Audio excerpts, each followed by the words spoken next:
Hi, this is Lily Kotila, and welcome to Plant Medicine Therapy Tips. I want to share with you a recent interchange that I had with a graduate student from Columbia University, followed by a video chat, because I think it's important that I feel we are slowly beginning to move in a collaborative process with psychedelic plant medicines that aid in addiction, such that we can pool together the anecdotal research that is so scattered at the moment, and also just enhance in general the congruency to maximize the benefits of plant medicine. So here's the interchange I'm going to read. Dear Lily, hope you are well. I'm a graduate student from Columbia University in the NYC, working on a project in support of the Beckley Foundation, a UK-based think tank and UN-accredited NGO dedicated to activating global drug policy reform and initiating scientific research into psychoactive substances.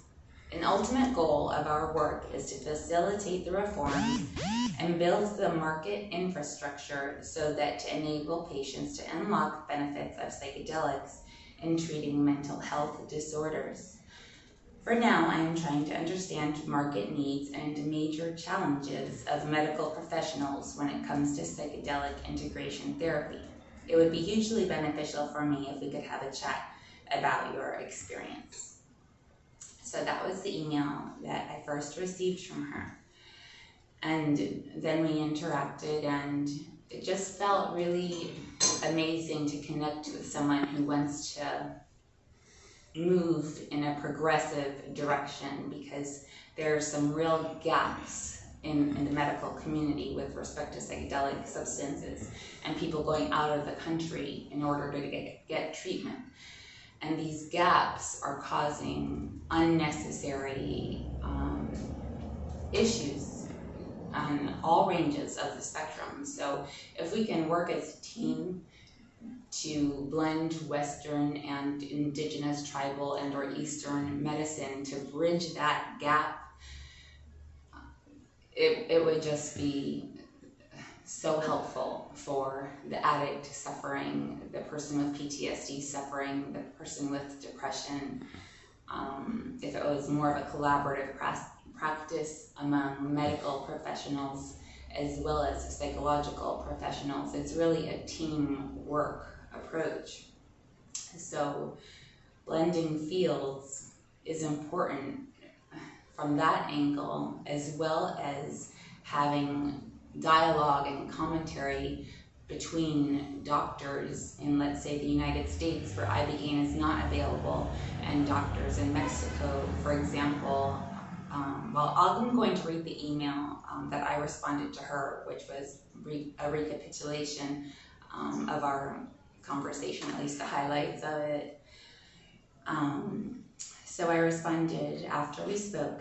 It would be helpful if there was a collaboration of MDs in countries where Ibogaine is not legal with MDs or clinics in countries where Ibogaine is legal for clients wanting to come off of Suboxone, methadone, buprenorphine, etc. Professional MDs could calculate a tapering process if needed, or provide transitional short-acting opiates for the client, as he knows the client's intention with MD cross-country communication of cessating opiate usage through the treatment process of Ibogaine.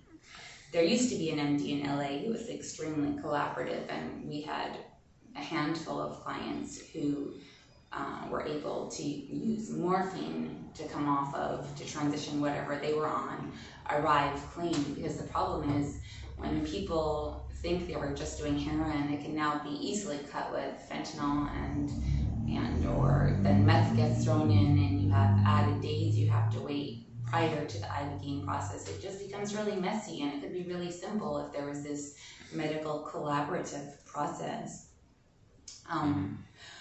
Often what happens is that pre-Ibogaine clients will downgrade themselves from long-acting to short-acting opiates, either in pill form, but more often heroin, due to finances.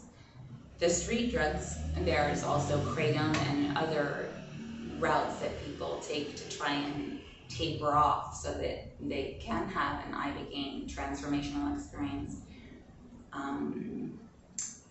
The street drugs can be cut with fentanyl, forcing a delayed Ibogaine treatment, not to mention individual problems such as abscesses, infections, overdoses, etc.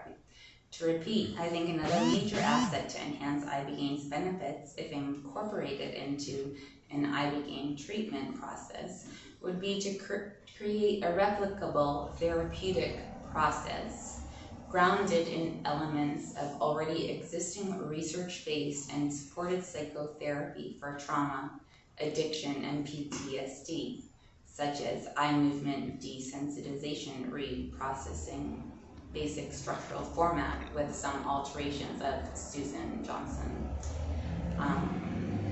The reason for this replicability being important is that, Francine Shapiro is the associated person with EMDR. The reason for this replicability being important is that I am a rare situation.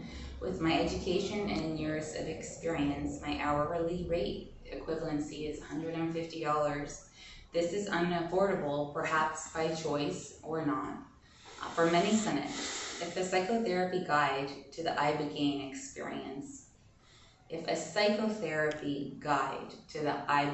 experience existed and could be administered by an intern or even a caretaker before and after the Ibogaine blood dose, it would be better than nothing. It is important to therapeutically process soon after the hallucinations cessate, because often with time, scenes from that realm are no longer accessible. So perhaps this has created some stimulation in myself to get moving on getting out there to you the therapeutic protocol that I have designed myself with my background knowledge, and I've been implementing with clients for years now. So maybe that will come next, hopefully, from my heart. Thank you.